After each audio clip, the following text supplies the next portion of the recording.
नमस्कार दोस्तों, स्वागत है आपका आपके YouTube channel level up education academy पे। आज का हमारा टॉपिक है राष्ट्रपति। इससे पहले हम राष्ट्रपति करें, एक बारी हम जो पीछे हमने किया था, जो संविधान के भाग हमने शुरू किए थे, उनको देख लेते हैं। राष्ट्रपति है वो आता हमारे संविधान के भाग 5 में, यह आता है भाग 5 में। और इस भाग 5 को हम क्या कहते हैं? संघ सरकार। संविधान के भाग 5 को हम किस नाम से जानते हैं? संघ सरकार के नाम से। और संघ सरकार है जो वो कहाँ से कहाँ तक है, यानी कि जो अनुच्छेद हैं, किस अनुच्छेद से कौन से अनुच्छेद तक इसका उल्लेख किया गया है, तो वो आपका किया गया है 52 से 151 तक।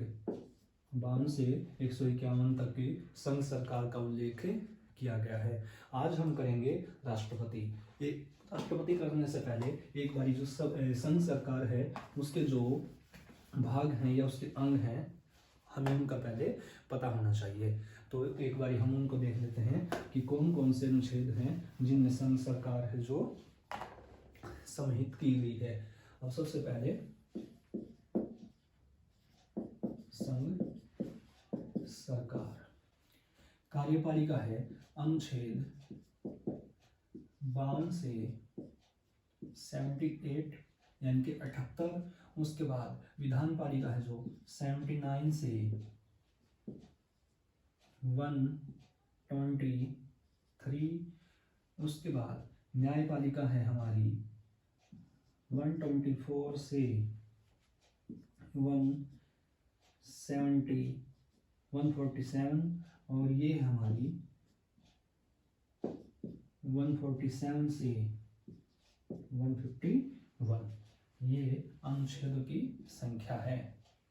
अब जो हमारा सबसे प्रमुख अंग है वो है कार्यपालिका। अब एक बारी कार्यपालिका है जो उसको देख लेते। कार्यपालिका के अधीन कौन कौन से अनुच्छेद आते हैं, एक बार उनको देख लेते। सबसे प्रमुख जो हमारे भारत का सर्वोच्च पद है राष्ट्रपति, एक बारी उसको देख लेते हैं। तो सबसे प्रमुख है इसमें राष्ट्रपति, यानी कि पहला पद इसमें कौन है? राष्ट्रपति कार्यपालिका में। इसका उल्लेख कहां से कहां तक है? ये है अनुच्छेद 52 से लेके और अनुच्छेद 62।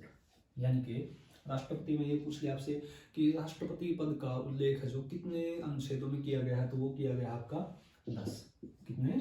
10 अनुच्छेदों में। उसके बाद आता है इसमें उपराष्ट्रपति। इसका उल्लेख है हमारा इससे बिल्कुल आगे ही 63 से लेके 73 तक, यानी कि इसमें भी कितने अनुच्छेद आते हैं हमारे? 10। उसके बाद आता हमारा 3 नंबर पे प्रधानमंत्री।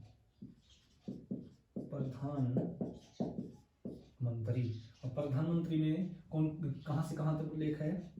74 से 75, यानी कि 74 से 75। उसके बाद आता हमारा मंत्री परिषद।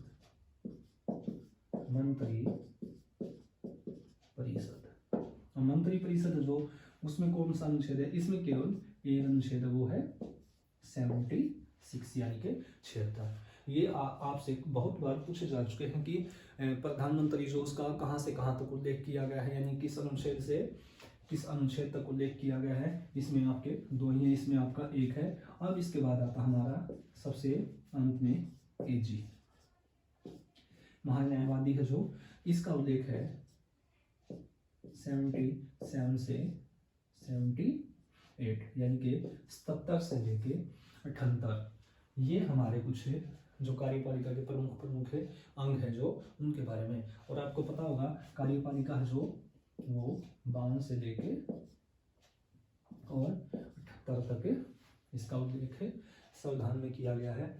अब हमें पढ़ना है राष्ट्रपति, जो ये 10 अनुच्छेद हैं। अब करेंगे हम इनको कि भाई राष्ट्रपति है जो उनको कि उसकी क्या क्या शक्तियां हैं, योग्यताएं हैं जो क्या होनी चाहिए, योग्यताओं के बाद उसका कार्यकाल है वो क्या होता है, ये सब आइए देखते हैं अब राष्ट्रपति को।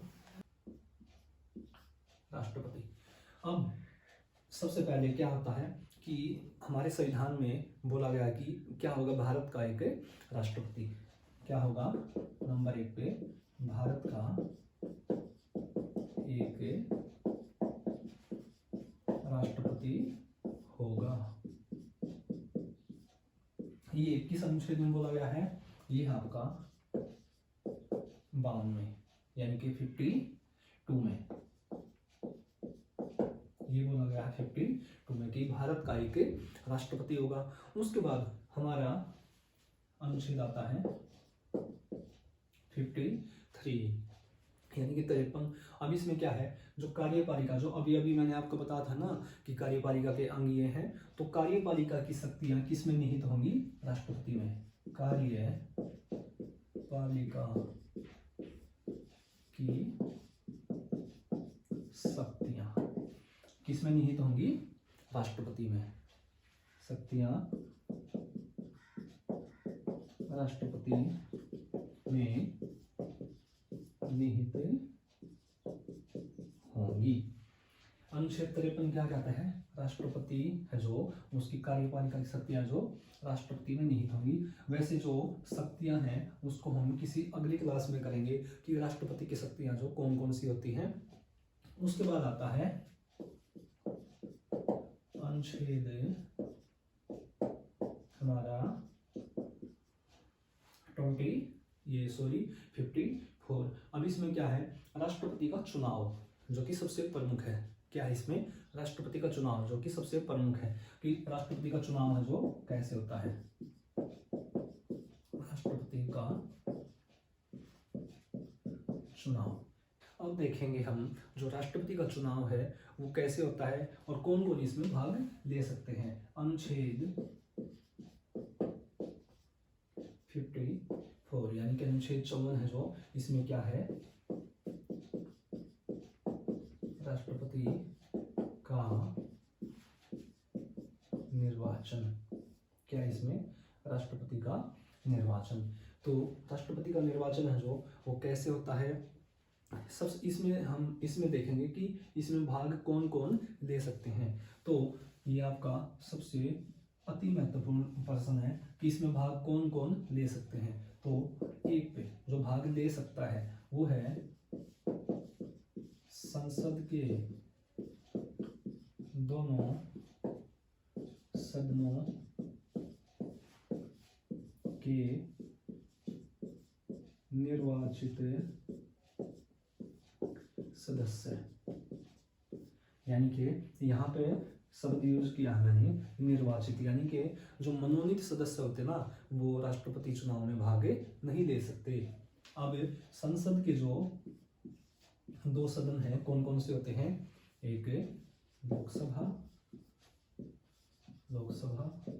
एक होता है राज्यसभा, लोकसभा और राज्यसभा। और इनके कौन सदस्य हैं, जो निर्वाचित हैं, यानी कि जो इलेक्शन जीत के आए हैं, केवल वही सदस्य हैं इसमें भाग ले सकते हैं। उसके बाद 2 नंबर पे आता है राज्यों या राज्य विधानसभा, राज्य विधानसभा के निर्वाचित सदस्य।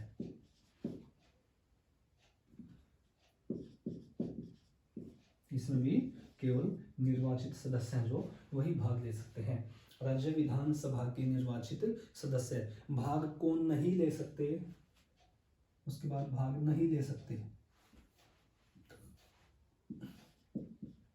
भाग नहीं ले सकते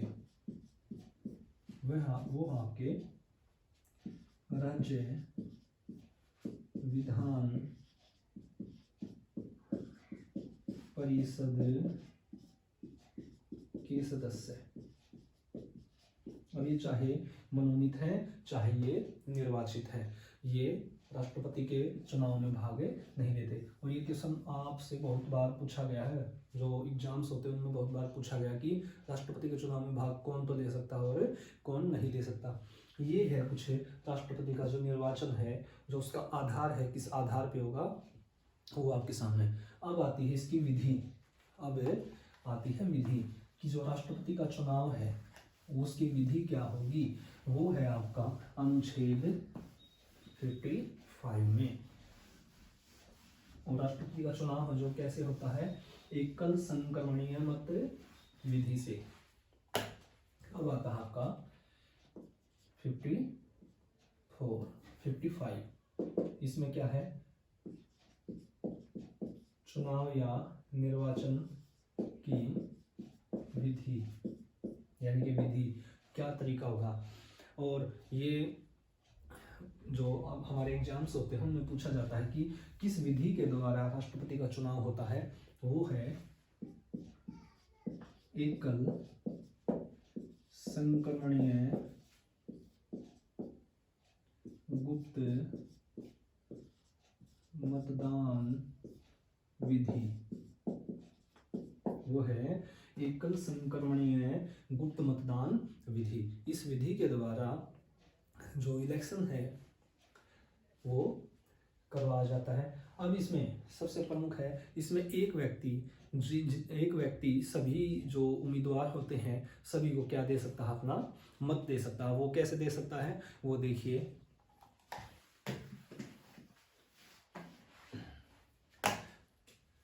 ये आपके लिए वेरी वेरी इंपॉर्टेंट है आपके लिए कि जो राष्ट्रपति का चुनाव है वो किस तरह से होता है। 1 2 3 4 और यहाँ भी A B C D। ये मान लीजिए कि A नाम का, B C D, इस नाम के व्यक्ति हैं जो राष्ट्रपति चुनाव के लिए खड़े हैं।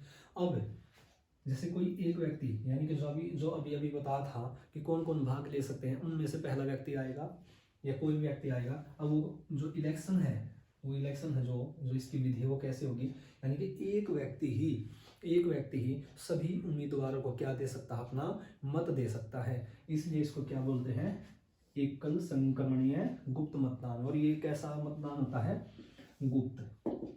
ये कैसा होता है, गुप्त होता है। तो वो कैसे होता है, एक व्यक्ति सभी को कैसे अपना मतदान है वो दे सकता है। इसमें होती है प्राथमिकता, यानी कि वो उस उम्मीदवार को, यानी कि जिस उम्मीदवार को वो ज़्यादा पसंद करता है उसको वो प्राथमिकता देगा। अब वो कैसे, आइए इसको समझते हैं। जैसे कि अब कोई एक व्यक्ति आया जिसको अपना मत देना है, वो ये मान लीजिए कि जो सी नाम का व्यक्ति है जो इलेक्शन के लिए खड़ा है, वो चाहता है कि ये व्यक्ति क्या बने, राष्ट्रपति। तो क्या करेगा, सी के सामने और 1 नंबर है जो उस पर टिक मार के लगा देगा। अब वो चाहता है कि 2 नंबर पे कौन बने, वो चाहता है कि A नंबर का जो व्यक्ति ना वो 2 नंबर पे क्या बने, राष्ट्रपति। तो क्या करेगा, 2 नंबर के सामने टिक लगा देगा। उसके बाद वो चाहता है कि जो D है ना, जो वो 3रे नंबर पे राष्ट्रपति बने, यानी कि इसको थोड़ा सा कम पसंद करता वो। तो अब क्या करेगा, वो इसके सामने टिक लगा देगा। अब वो चाहता है कि जो बच गया ना बी को चाहता है कि वो सबसे बाद में राष्ट्रपति बने, या वो चाहता है कि ये नहीं बने। तो क्या करेगा, 4 के आगे टिक मार्क लगा देगा। कुछ इस तरह से राष्ट्रपति का चुनाव जो किया जाता है। एक व्यक्ति, आपने देखा ना, एक व्यक्ति ही सभी उम्मीदवारों को क्या दे देता है, अपना मत दे देता है। अब इसमें जो नतीजा है वो कैसे होता है, वो होता है यानी कि ज़्यादा उम्मीदवारों ने प्राथमिकता किस व्यक्ति को दी है, उस अनुसार उस हिसाब से उस व्यक्ति को जिसको प्राथमिकता मिली है उसको राष्ट्रपति का चुनाव जीता हुआ मान लिया जाता है। ये था आपका राष्ट्रपति का चुनाव। अब इसके बाद हम देखेंगे कि जो इसकी योग्यताएं हैं क्या क्या होनी चाहिए, और इसकी जो ये कार्यकाल है वो क्या होना चाहिए, वो सब एक बार हम पहले योग्यताएं देख लेते हैं कि जो राष्ट्रपति बनने के लिए व्यक्ति के पास क्या क्या योग्यताएं होनी चाहिए, जिसका आप सभी को पता होगा कि वो लोकसभा का क्या वो सदस्य बनने की योग्यता रखता हो। क्या वो लोकसभा का सबसे नंबर 1 लोकसभा का सदस्य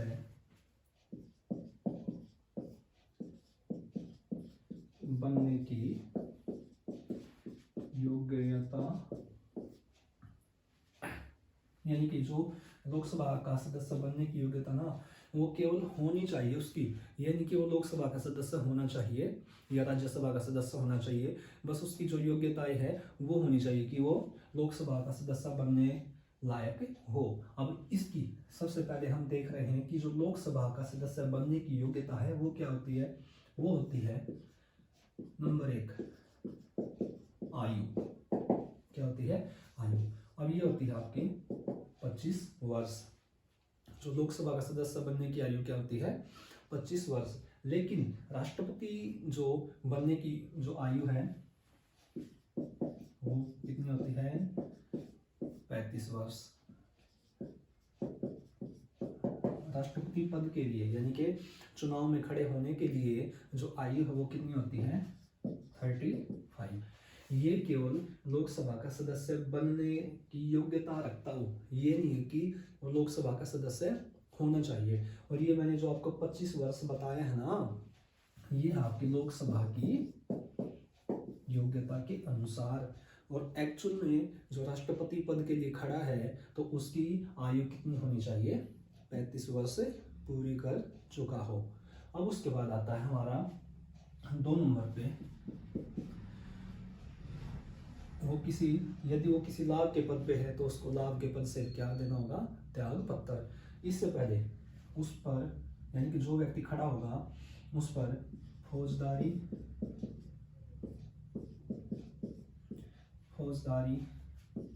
और दीवानी मामला न हो, यानी कि उस व्यक्ति पर कोई भी फौजदारी और दीवानी मामला उस पर न हो। अभी फौजदारी क्या होता है? यानी कि उस पर कोई केस नहीं होना चाहिए, यानी कि कोई भी भ्रष्टाचार का या किसी के भी यानी कि मौत का कोई भी ऐसा केस होता है वो नहीं होना चाहिए। उसके बाद दीवानी मामला, यानी कि उस पर कोई ऐसा केस नहीं होना चाहिए कि जिसमें उसने किसी व्यक्ति के साथ भ्रष्टाचार किया हो या कोई उसकी संपत्ति है जो या किसी की संपत्ति छीन ली हो, यानी ऐसा कोई केस भी, यानी कि किसी प्रकार का भी कोई भी केस है उस व्यक्ति के ऊपर नहीं होना चाहिए। उसके बाद इसकी योग्यताओं में आता है 3 पे देखते हैं हम वो भारत का नागरिक हो, भारत का नागरिक।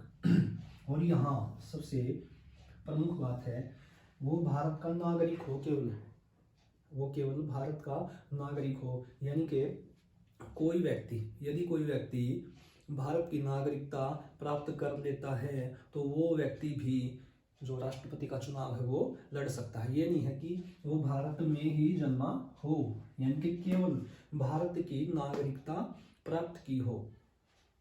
उसके बाद है 4 नंबर पे है लोकसभा का सदस्य बनने की योग्यता, वो आयु उसकी 35 वर्ष हो, फौजदारी और दीवानी मामला उसके ऊपर न हो, भारत का नागरिक हो। तो ये कुछ योग्यताएं हैं जो राष्ट्रपति बनने या चुनाव के लिए अति आवश्यक होती हैं। अब देख लेते हैं हम राष्ट्रपति का जो कार्यकाल है वो कितने वर्ष के लिए होता है और इसमें क्या क्या होता है। तो सबसे पहले जो कार्यकाल है वो किस अनुच्छेद में आता है? अनुच्छेद 56 यानी कि 56 में। अब जब यानी कि जो व्यक्ति राष्ट्रपति का चुनाव जीत चुका है अब उसको क्या दिलाई जाती है? शपथ है। शपथ के बाद अब क्या होता है? उसका कार्यकाल शुरू हो जाता है, यानी कि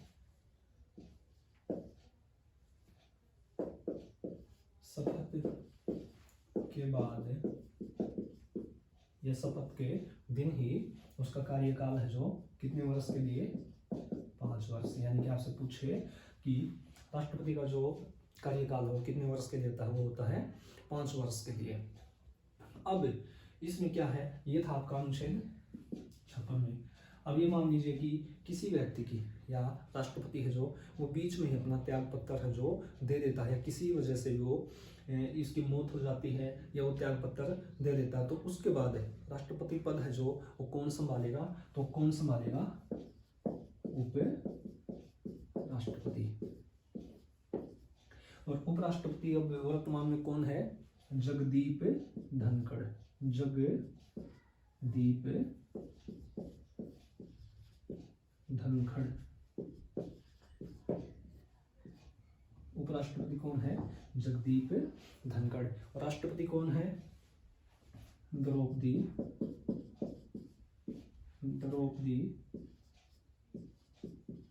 मुर्मू। द्रौपदी मुर्मू। और ये कौन से नंबर की है? ये हमारी 15वीं 15। ये 15वें नंबर की क्या हमारी राष्ट्रपति। और ये पूछ लिया आपसे भारत में सबसे पहली महिला राष्ट्रपति कौन थी? तो वो थी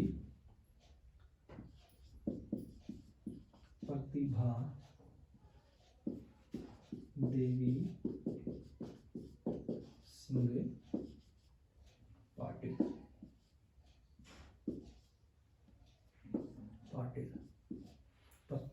प्रतिभा देवी सिंह पाटिल है जो वो क्या थी? हमारी देश की पहली महिला राष्ट्रपति। और पहला राष्ट्रपति कौन था? राजेंद्र प्रसाद। राजेंद्र प्रसाद।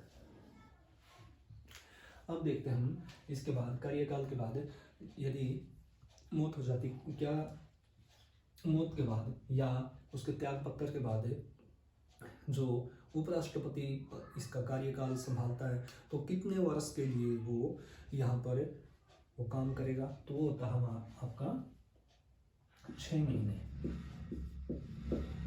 कितना है? 6 महीने। यानी कि राष्ट्रपति ने त्याग पत्र दिया या राष्ट्रपति की मौत हो जाती है किसी वजह से, तो जब राष्ट्रपति का पद है वो खाली हो जाता है। वैसे तो उसके पद को खाली नहीं होने दिया जाता है, इसी वजह से किसको दे दिया जाता है? उपराष्ट्रपति है जो उसको कार्यभार दे दिया जाता है। और इसको क्या बोला जाता है? कार्यवाहक राष्ट्रपति। क्या बोला जाता है? कार्यवाहक राष्ट्रपति। अब इसके बाद जो जाकिर हुसैन है, जाकिर हुसैन, ये हमारे देश के राष्ट्रपति बने थे 1967 में। कब बने थे जाकिर हुसैन? 1967 में। और उस समय उपराष्ट्रपति कौन थे? वो थे वीवी गिरी।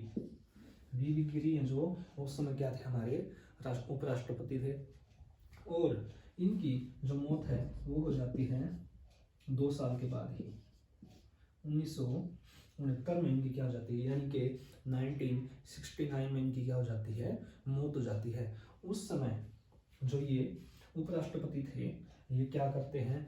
अपना त्याग पत्र दे देते हैं। उपराष्ट्रपति से अपना त्याग पत्र दे देते हैं और क्या करते हैं? चुनाव लड़ते हैं। किसका? राष्ट्रपति का। और अभी मैंने बताया कि राष्ट्रपति पद को एक दिन के लिए भी खाली नहीं रखा जाता है। तो उस समय जो राष्ट्रपति पद है वो किसने संभाला था? CJI यानी कि चीफ जस्टिस ऑफ इंडिया, जो उसने जो राष्ट्रपति पद है वो संभाला था। और उस समय कौन थे? मोहम्मद हिदायतुल्लाह। मोहम्मद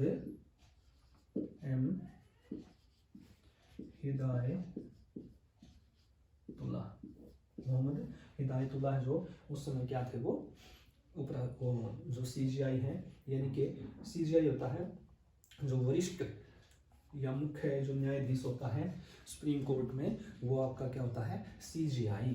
और इन्होंने क्या किया था? राष्ट्रपति पद है जो संभाला था।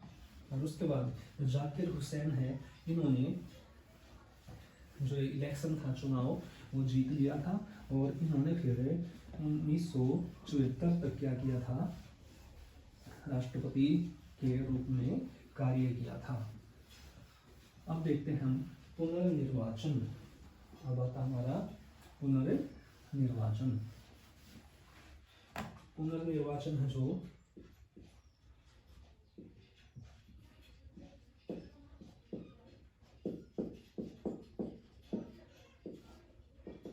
पुनर्निर्वाचन वो कब होता है? सबसे पहले हमें पता होना चाहिए कि किस अनुच्छेद में इसका उल्लेख है। तो ये आपका है 57 में स्थान में जो पुनर्निर्वाचन है। अब इसमें क्या है, एक व्यक्ति भारत में कितनी बार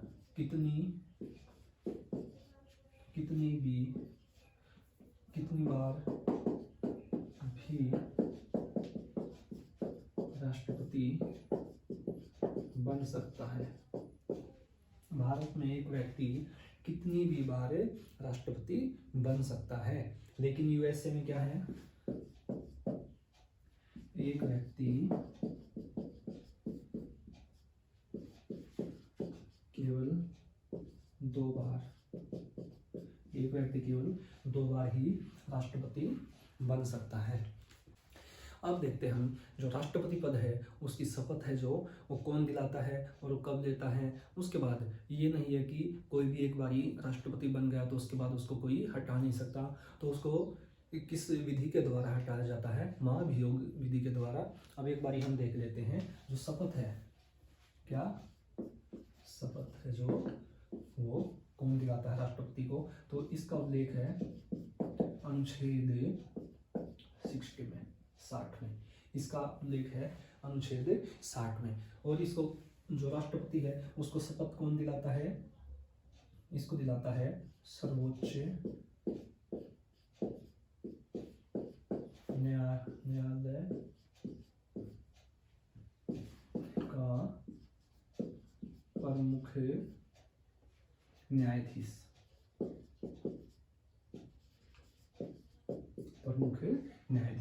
सर्वोच्च न्यायालय का प्रमुख न्यायाधीश जो राष्ट्रपति को क्या दिलाता है, शपथ दिलाता है।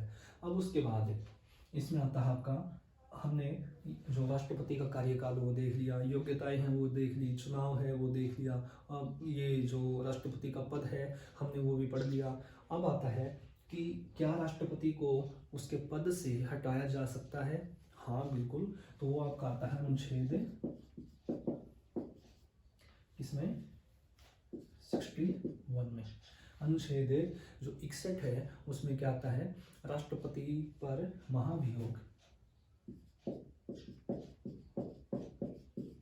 राष्ट्रपति पर महाभियोग,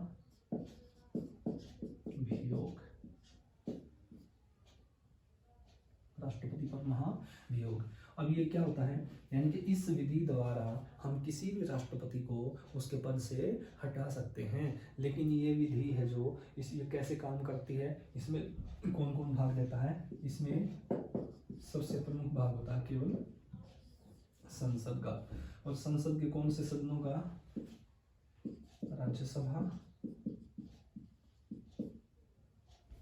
और लोकसभा। राज्यसभा और लोकसभा है जो इन दोनों सदनों में से किसी भी सदन में जो महाभियोग है, ये विधि है इसको चलाया जा सकता है। इन दोनों सदनों में से किसी भी सदन में जो ये विधि है इसको चलाया जा सकता है। और यदि यहाँ के जो सदस्य हैं उनकी संख्या ज़्यादा है, यानी कि वो महाभियोग के ऊपर या किसी राष्ट्रपति को हटाने के ऊपर अपने मत ज़्यादा देते हैं, तो उसी दिन से राष्ट्रपति को क्या मान लिया जाता है, उसके पद से हटा हुआ मान लिया जाता है। ये थे आपके राष्ट्रपति से संबंधित कुछ प्रमुख अनुच्छेद। आशा करता हूँ कि ये क्लास आपको अच्छी लगेगी। इससे अगली क्लास में हम करेंगे राष्ट्रपति की शक्तियाँ। तब तक जय हिंद, जय भारत।